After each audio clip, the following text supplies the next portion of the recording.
যেই মেসির খেলা দেখে বিশ্বের কোটি কোটি মুসলমান তার ভক্ত হয়েছে, আজ সেই মেসি চলে গেল মুসলমানের বিপক্ষে। ইরানে হামলা করায় মেসি খুশি হয়ে হাততালি দিয়েছে ডোনাল্ড ট্রাম্পের সাথে।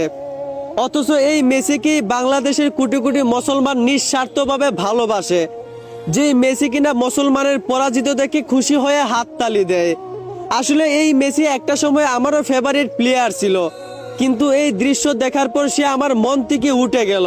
কারণ আমরা মুসলমান, আর যে মুসলমানের পরাজিত দেখে খুশি হয়ে হাততালি দিবে, সে যেই হোক না কেন তার প্রতি আমাদের ঘৃণা চলে আসবে। একদিকে নেইমার, রোনালদোকে সবাই ট্রোল করে, অথচ তাদেরকে সবসময় ইসলামের সাথে দেখা যায়।